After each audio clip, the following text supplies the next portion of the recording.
Your number 2 edge in the Tier 2 special specimens, one more player to put in this tier. Your number 3 edge for 2025 is? Mike Green from Marshall. Another explosive, athletic, pliable, more along the lines of Abdul Carter as far as that player. Maybe a little longer than Abdul Carter, but it's not Shemar Stewart where it's this big, strong, just absolute Greek god specimen. This is a little bit more of a guy that's got length. He looks like more of a speed rusher, but don't get it confused. He's not. I mean, he's got a great body. He's got, a high-cut waist, long legs, a high ass on top of that. Okay, I'm giving you're going to give Gone talk. I got to give some high ass talk here. What if we get banned from YouTube? I don't think so. But, another one right away, just like the other two guys you talked about, and I'm sure you saw this too, it doesn't take long to know where this guy is. It's the first guy off the ball. It's the freakiest guy on the field more times than not. Elite athlete, movement, everything, high level, has it all. Again, another guy that can win in awkward positions, has good bend. His bend's not as good as Abdul Carter, but it's better than Shemar Stewart. I'll say that, okay? He has that. He's probably got a better first step than Shemar Stewart. Not by much, but yeah, I'd probably give him the edge there. Still not as good as Abdul Carter, right?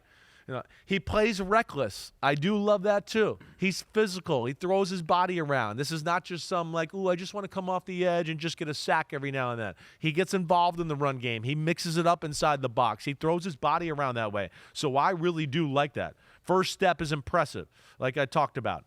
Overall, good athlete.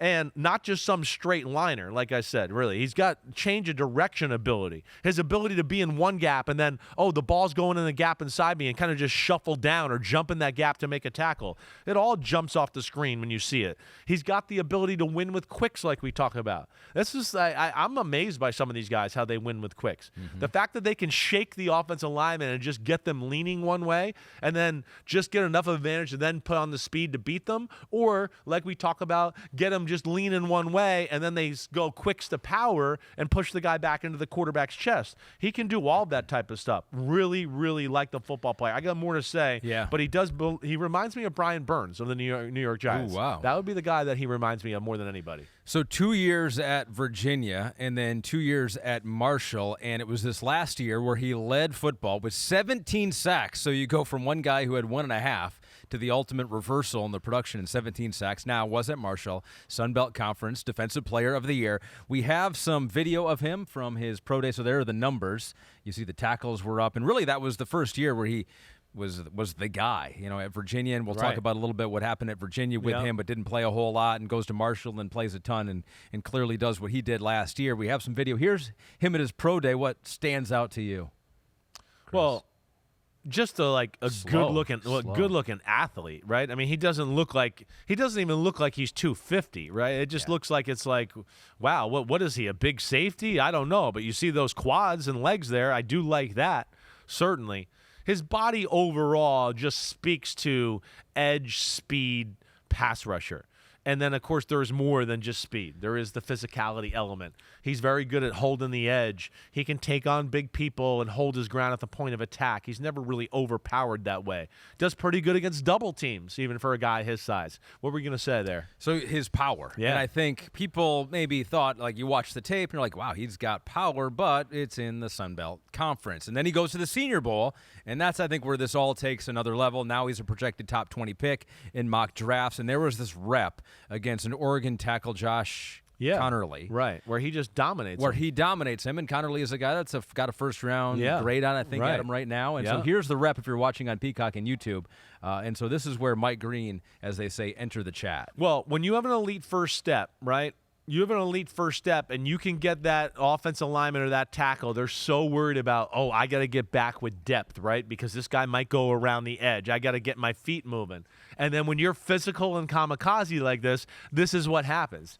Because the tackle's like, I got to get my feet going. I got to get out there. And then before he can even get his weight underneath him to anchor in, it's too late. Because he's so worried about the speed rush, and now Mike Green's put that outside foot in the ground. He just go, I'm going to just drive my body right into you, and you're going to have no chance. And that's what he's special at. He's got all that type of stuff, right? Gets off blocks well, can weave through the traffic just like Just like our man Abdul Carter inside the box, does stuff there, avoids blockers, takes them on, still gets the ball.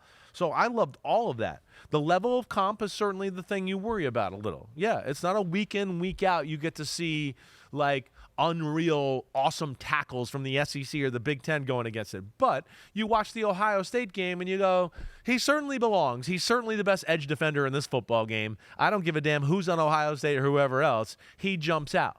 So I don't think you have to worry about that, right? I don't think there's a worry there. Anything else I want to hit on? Yeah, and the reason he's behind Shemar Stewart is just basically he's not quite the freak. I just trust Shemar Stewart's measurables, the size and strength a little bit more, okay? That would be the big difference here. This is awesome football player. I don't want to say poor man's version, lesser version than Abdul Carter, right? And Abdul Carter is what we're talking is special.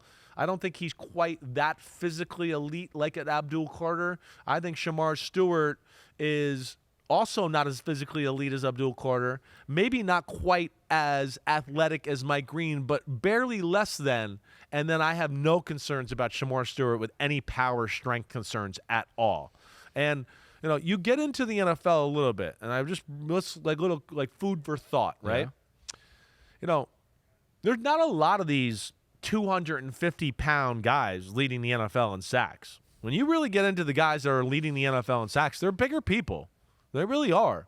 And sometimes I think we miss that a little bit. Again, you get into Myles Garrett, who's 270 plus. Trey Hendrickson, who's 270 plus, or at least high 260s. Okay? Then you got a Nick Bonito, who's this kind of guy that we like, and we liked him coming out in the draft, right? He was third in sacks this year.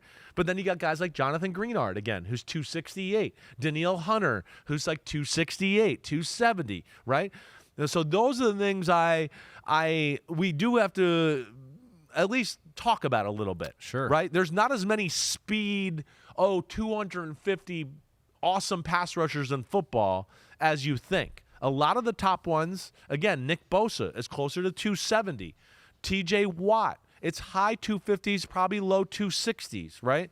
So that 250, 248 is a spot where you go, you know, hey, these guys don't always hold up against some of these tackles who have pretty good feet that are giant guys, right? And that's what you worry about a little bit. It's a question. And for Mike Green also, there were questions about why he left Virginia. He was accused of sexual assault while he was there, not charged. It was the second time that he had been accused of sexual assault, one time when he was at high school in Virginia as well. Has not been charged. He says he was not questioned on either one or the one in Virginia specifically. The head coach at Virginia at the time in 2022 said Mike Green, he's just no longer active with the team anymore. That's just where I'm going to leave that one. As we've said before, it's just, honestly, when anything like this happens, it's sad for everyone involved. Yep. It's not a good scenario. Clearly, obviously, it goes without saying, but we don't know exactly what happened. But that, if there is talk out there about Mike Green and off-field, questions and concerns, that is what they're referencing. That's what it is. And there's another one where I get the sense, at least for now, because you see most mock drafts, and he's just in the top 20 now, almost everywhere, where, again, I'm just connecting dots through my history of football. When you start to see that usually tells me that people are comfortable to a degree, right?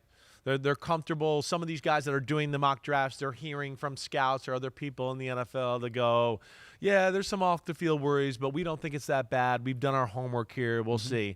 At least it seems that way. We'll see where it goes. Yeah. But special athlete, like I said, his speed to power, I think, could be a little bit better, right? His overall physicality is damn good. I guess there's maybe a guy or two that are better than him, Shemar Stewart, Abdul Carter, even another guy we're going to talk about in a few minutes that I would probably say is a little more physical than he is. But damn, good football player, and just would be shocked if he's on the board past 20. I don't think that happens. He's somewhere 10 to 20, I would think. Thanks for watching Chris Simms Unbuttoned. Hey, just because the season's over, it doesn't mean we're over. We ain't going anywhere. The NFL never dies. We're staying right here. Hit subscribe. We got every NFL move. We'll react to that. Plus, Chris has got 4,719 draft prospect profiles to do. Thanks again for watching. Subscribe. You know where to find us. Peace out, homies.